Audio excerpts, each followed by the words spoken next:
Are you experiencing issues where your iPhone switches from 5G to 4G during calls? This can be frustrating, especially if you're relying on 5G for better call quality and data speeds. The problem may be caused by network settings, carrier limitations, or specific device configurations. Don't worry, this guide will provide you with effective solutions to help you resolve this issue. Let's get started. Solution 1. Refresh your mobile network. Open Settings on your iPhone. Toggle airplane mode on, wait for a few seconds, then toggle it off. This can refresh your network connection.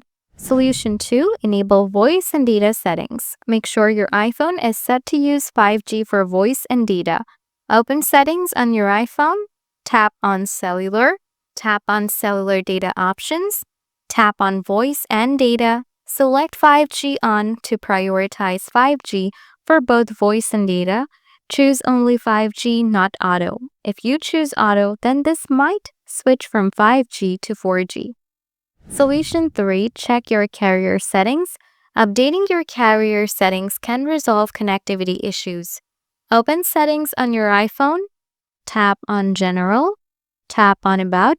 If an update is available, you will see a prompt to update your carrier settings.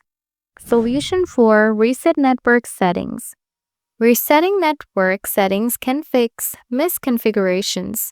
Open Settings on your iPhone, scroll down, tap on General, scroll down, tap on Transfer or Reset iPhone, then select Reset. Choose Reset Network Settings and confirm your choice. Note, this will erase all saved Wi-Fi passwords. By following these steps, you should be able to resolve the issue of your iPhone switching from 5G to 4G during calls. If this guide helped you, don't forget to subscribe for more troubleshooting tips and stay tuned for the next video.